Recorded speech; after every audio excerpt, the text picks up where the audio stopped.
Hey everyone, कैसे हैं आप सब। अब तक हमने बीटीएस के बाकी मेंबर की लाइफ स्टोरी देखी। इसमें हम जेके की यानी जंगकुक की लाइफ स्टोरी को देखेंगे। तो शुरू करें। जेके का जन्म 1 सितंबर 1997 यानी 1997 को साउथ कोरिया के बुसान शहर में हुआ था। जेके बीटीएस ग्रुप में सबसे छोटे एज के मेंबर हैं। उनके परिवार में माता पिता और एक बड़ा भाई है। जेके एक बैडमिंटन प्लेयर बनना चाहते थे, पर जब जेके ने जी ड्रैगन को टीवी पर हार्ट ब्रेकर की परफॉर्म करते देखा तो जेके को भी सिंगर बनने का मन हुआ। 2011 में जेके ने डेग्यू में अपने ऑडिशन के दौरान साउथ कोरिया के एक फेमस शो सुपरस्टार के लिए ऑडिशन दिया। हालांकि जेके को उसमें चूज नहीं किया गया, पर 7 दूसरी कंपनी से जेके को ऑफर मिले।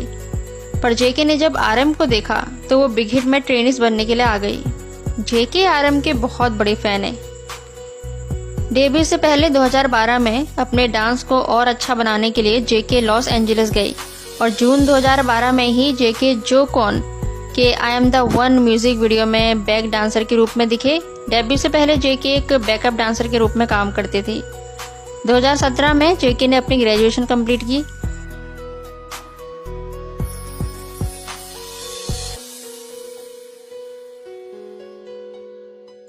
जेके के 3 सोलो सॉन्ग है। 2016 में बिगिन आया था, ये सॉन्ग मुझे बहुत पसंद है।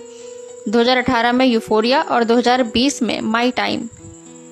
जेके एक मेन सिंगर, मेन डांसर होने के साथ साथ एक बहुत अच्छे सॉन्ग राइटर भी हैं। आपको मैजिक शॉप सॉन्ग याद है? हर आर्मी को मैजिक शॉप सॉन्ग का पता है, ये जेके ने ही लिखा था। खैर, अब बात करते हैं जेके के स्ट्रगल की। जेके को पहले बीटीएस से निकाला जा रहा था। बैंक पीडी, जिसने बीटीएस को बनाया, उन्होंने बताया कि जेके बहुत शर्मीले थे। जब जेके को गाने के लिए बोला जाता था तो वो गाने के बजाय 15 मिनट तक सर को बस हिलाते रहते थे। इसलिए हमने सोचा कि जेके कुछ नहीं कर सकता है। लेकिन वी के आने के बाद जेके बदल गई। जेके इतने शर्मीले थे कि वो सारे मेंबर के सो जाने के बाद नहाते थे। अगर वी ग्रुप में नहीं आते तो जेके शायद बीटीएस में होते ही नहीं। So thank you V. JK को हर चीज में परफेक्ट होना है, इसलिए वो खुद पर कड़ी मेहनत करते हैं, ओवरवर्क करते हैं, जिसकी वजह से जेके की तबीयत अक्सर खराब रहती है। जैसे 2017 में चिली के कॉन्सर्ट में जेके गिर गए थे क्योंकि उनकी तबीयत ठीक नहीं थी ओवरवर्क की वजह से। 2018 में लव योरसेल्फ वर्ल्ड टूर पर उन्हें पैर पर चोट लग गई थी, जिससे वो डांस नहीं कर पाए और परफॉर्मेंस के दौरान बैठे रहे। 2019 में जेके का एक टैक्सी के साथ एक्सीडेंट हुआ था, जिस पर मैंने कुछ दिन पहले वीडियो बनाई थी।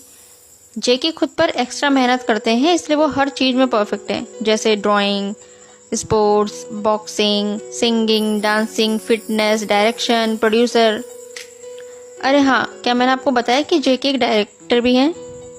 जेके ने लाइफ गोज ऑन सॉन्ग को डायरेक्ट किया है।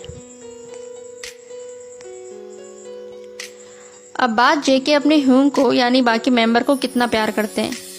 एक रेडियो इंटरव्यू में आरएम ने बताया कि जब मैंने पहली बार जेके को रोते हुए देखा तो उनसे पूछा कि क्या परेशानी है। इस पर जेके ने आरएम से कहा, तुम लोगों को परेशानी में देखना ही सबसे बड़ी परेशानी है। जेके अपने मेंबर को दुखी या परेशान नहीं देख सकते, वो बुरी तरह रो पड़ते हैं। –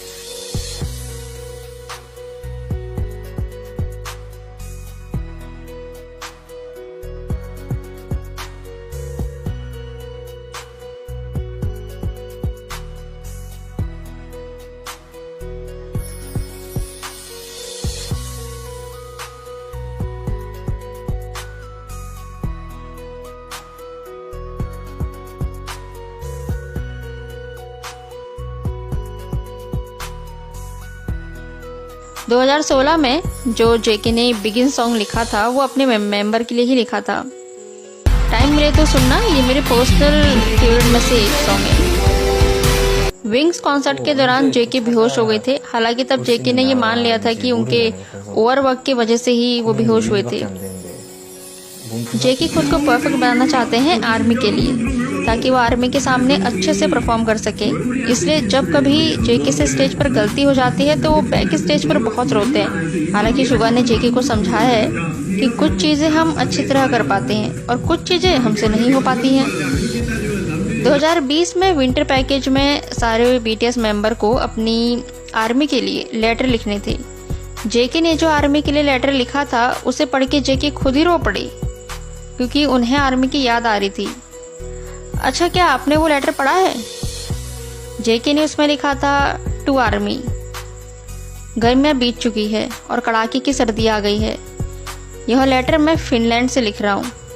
मैं अब और अधिक इमोशनल हो गया हूँ कि सर्दी आ गई है और मैं बहुत सारे अलग अलग विचार सोच रहा हूँ। बेशक मैं सबसे ज़्यादा आर्मी के बारे में सोचता हूँ।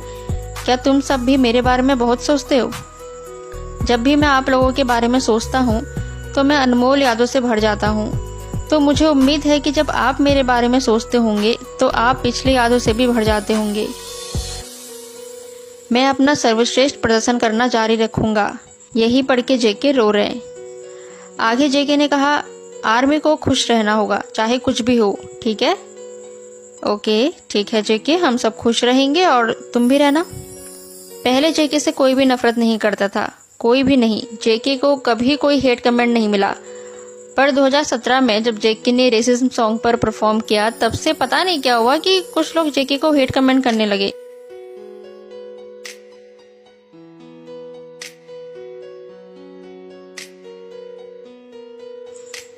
जेके को हेट कमेंट से बचाने के लिए आर्मी ने ट्विटर पर #respect जंकू का ट्रेंड शुरू किया था। जेके इकलौते ऐसा आर्टिस्ट है जिनके सबसे ज्यादा निकनेम हैं, जैसे golden मैकेन, triple thread. Triple thread जेके को इसलिए कहते हैं क्योंकि वो डांस, सिंगिंग और रैपिंग में अच्छे हैं। और बनी जेके को इसलिए कहते हैं क्योंकि जब वो स्माइल करते हैं तो बिल्कुल बनी जैसे क्यूट लगते हैं। इसके अलावा जेके को Jungkookie, Kookie, Seagull, Justin Seagull, Iron Man, Jungshook भी कहते हैं। एक्चुअली सीगल जेके का स्टेज नाम होने वाला था, पर शायद जेके को ये नाम पसंद नहीं आया, इसलिए उनका स्टेज नाम जेके ही है। अब जेके के फन फैक्ट 1, जेके को माइक्रोवेव से बहुत डर लगता है। जेके को लगता है कि माइक्रोवेव कभी भी फट जाएगा।